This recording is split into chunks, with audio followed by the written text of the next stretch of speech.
आपल्या सगळ्यांचं आजच्या या पत्रकार परिषदेमध्ये स्वागत करतो।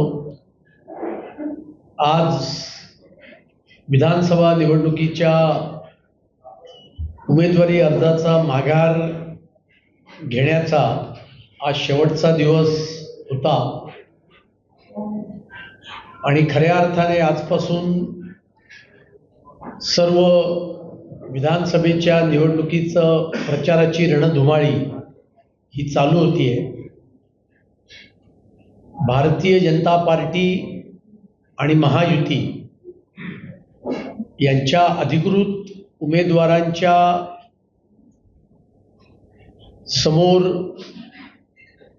ज्यांनी कोणी अर्ज भरले होते त्यातल्या जवळजवळ बहुसंख्य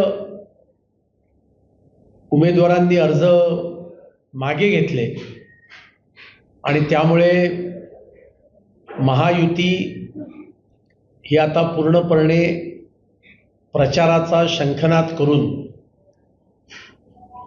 प्रचाराकरता सज्ज झालेली आहे। ही विधानसभेची निवडणूक आमच्या दृष्टीने एकीकडे महाराष्ट्रद्रोही, विकासद्रोही, शेतकरीद्रोही, सर्वसामान्य माणसांच्या विरोधातली आणि प्रत्येक विकास कामाला स्थगिती देणारी, समाजाचं वेगवेगळ्या मार्गाने विभाजन करू इच्छिणारी महाविकास आघाडी आहे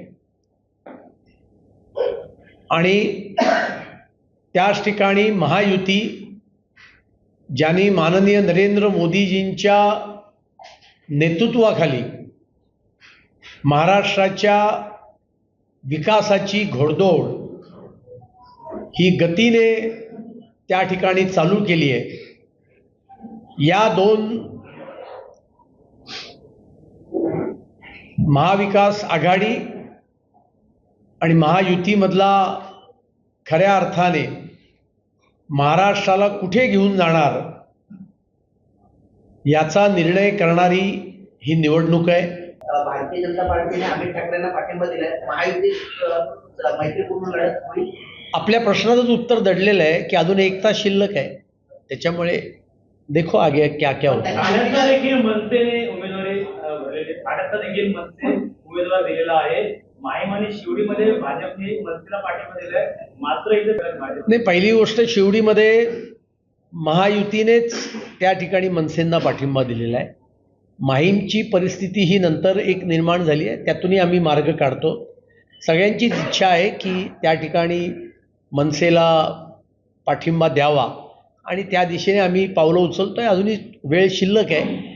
बाकी सर्व ठिकाणी मनसे जागा लढते, त्यामुळे ते महायुतीत नव्हतेच आणि त्यांनी आधीच जाहीर केलं होतं की आम्ही महाराष्ट्रात जागा लढणार। लोकशाही आहे, प्रत्येकाला निवडणूक लढवण्याचा अधिकार आहे आणि आज कोणीतरी मी निवडणुकीतून माघार घेतली असंही सांगितलं आणि त्याच्यामुळे मला असं वाटतंय की त्यांना निवडणुकीच्या आधीच निकाल कळलेले आहेत, त्यांच्या लक्षात आलं आहे आणि म्हणून त्यांनी आज सकाळी माघार आम्ही घेतो, एका विशिष्ट याच्यावर आम्हाला निवडणूक लढवता येणार नाही अशा प्रकारचं भूमिका घेतली आहे।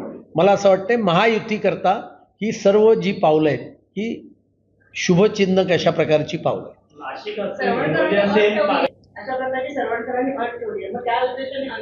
हे बघा, या सर्व विषयाची चर्चा काल माननीय एकनाथजी शिंदे, माननीय देवेंद्रजी यांच्या स्तरावर चालू आहे। मी म्हटल्याप्रमाणे यातून 100% एक पॉझिटिव्ह अशा पद्धतीचा निर्णय होईल। मनसे हा स्वतंत्र राजकीय पक्ष आहे आणि त्याच्यामुळे त्यांनी निवडणूक लढवण्याचं घोषित केलं होतं। त्यांना निवडणूक लढवण्याचा प्रत्येकाला अधिकार आहे, त्याच्यामुळे निवडणुकीत जनता ही सर्वश्रेष्ठ असते। आम्हाला पूर्ण विश्वास आहे की महायुती पुन्हा एकदा सत्तेवर येईल।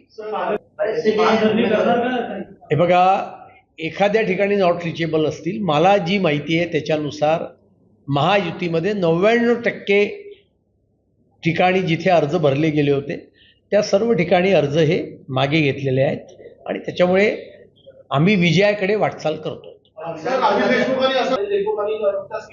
त्यावेळेला गृहमंत्री कोण होतं? अनिल देशमुख होते ना. अहो, अनिल देशमुख जेलमध्ये गेल्यानंतर सुद्धा 7 महिने महाविकास आघाडीचं सरकार होतं. अनिल देशमुख जनतेला काही मूर्खवर समजतात की काय? अनिल देशमुखांच्या कारभाराची, भ्रष्टाचाराची चौकशी करा हे आदेश कोणी दिले? हे आदेश मुंबई उच्च न्यायालयाने दिले. जेव्हा लोक मुंबई उच्च न्यायालयात गेले, अनिल देशमुखांचा राजीनामा कोणी घेतला? तो उद्धव ठाकरेंनी घेतला. जेव्हा प्रकरण त्यांच्या अंगलट येत आहे आणि शरद पवारांच्या अंगलट येत आहे, तेव्हा त्यांनी अनिल देशमुखांचा राजीनामा घेतला आणि मुंबई उच्च न्यायालयाच्या निर्णयामुळे त्यांची चौकशी झाली आणि मग त्यात CBID EDने त्यांना आत टाकलं. आणि त्यामुळे अनिल देशमुख हे वारंवार खोटं बोलून जनतेमध्ये भ्रम पसरवण्याचा प्रयत्न करतायत. मी तुम्हाला एकच गोष्ट जबाबदारीने सांगू शकतो, महायुतीमध्ये कुठलाही विसंवाद नाही आहे. महायुतीचे सर्व निर्णय हे महायुतीचे नेते एकत्रित बसून घेतात आणि त्यामुळे त्याप्रमाणे निर्णय होईल.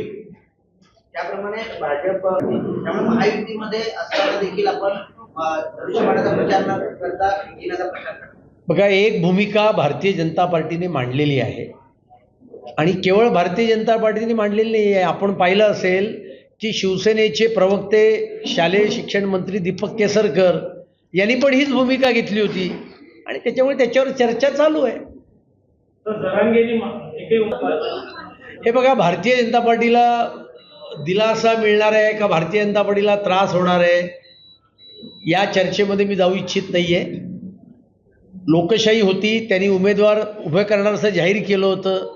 त्यांना कदाचित बारामतीचा आदेश आला असेल की उमेदवार उभे करू नकात म्हणून, आणि म्हणून त्यांनी उमेदवार उभे नसतील केले. भारतीय जनता पार्टी आणि महायुती विधानसभेमध्ये अत्यंत सुस्थितीमध्ये आहे. आम्ही विजयाच्या दिशेने वाटचाल करतो. कोणी फॉर्म भरलेला नाही आहे, कळलं की नाही? कोणी फॉर्म भरलेला नाही आहे, कुठलीही बंडखोरी नाही आहे आणि संजय केळकर गेल्या वेळेसारखेच प्रचंड बहुमताने निवडून येणार आहेत. मनसेचे प्रमुख राज ठाकरे आहेत, त्यामुळे त्यांनीच असं सांगितलं होतं की भाजपाने नाही पण भाजपाबरोबर महायुतीच्या इतर घटक पक्षांनी ती जाणीव ठेवली नाही. स्वतः राज ठाकरेंनीच बिनशर्त पाठिंबा मी देतोय असं त्याच वेळेला जाहीर केलं आणि त्याच्यामुळे बिनशर्त पाठिंबा त्यांनी जाहीर केला होता. त्याच्याबद्दल त्यांचे धन्यवाद त्याच वेळेला व्यक्त केले गेले होते. विधानसभेत त्यांनी घोषणा केली की मी जागा लढणार आहे आणि त्यामुळे ते मग त्यात काय, म्हणजे यात काय? सर्वांकर जरी उद्या निवडणुकीत उभे राहिले तरी भाजपचा पाठिंबा हा महायुतीतल्या सर्वांकरांना असेल की अमित ठाकरेंना? असं आहे, भारतीय जनता पार्टीने एक भूमिका घेतलेली आहे, ती भूमिका आम्ही मांडलेली आहे, अजून चालू आहे आणि त्याच्यामुळे अजून कुठे वेळ संपली आहे आणि वेळ संपल्यानंतर सुद्धा काही गोष्टी होऊ शकतात. नाही, नवाब मलिक काय बोललेत याची मला कल्पना नाही आहे, पण महायुती 100% सत्तेमध्ये येणार आहे आणि महायुती याचा अर्थ भारतीय जनता पार्टी, शिवसेना, राष्ट्रवादी काँग्रेस पार्टी आणि अन्य आमचे मित्रपक्ष आहेत, हे आम्ही मित्रपक्ष म्हणून आम्ही सत्तेवर येणार आहोत. 23 तारखेला पूर्ण बहुमताचं आमचं सरकार येईल. देशात लोकशाही आहे, त्याच्यामुळे राज ठाकरेंना जे मत व्यक्त करायचे ते मत ते व्यक्त करू शकतात आणि त्याच्यामुळे आता आमच्या दृष्टीने आज आम्ही शंखनाद प्रचाराचा केलेला आहे. आजपासून सर्व आमच्या नेते मंडळींच्या सभा महाराष्ट्रामध्ये ठिकठिकाणी होतील. बाकी कॅम्पेनला आम्ही सुरुवात केलेली आहे आणि महायुती 100% सत्तेत पुन्हा निवडून येते. एबीपी माझा, उघडा डोळे बघा नीट.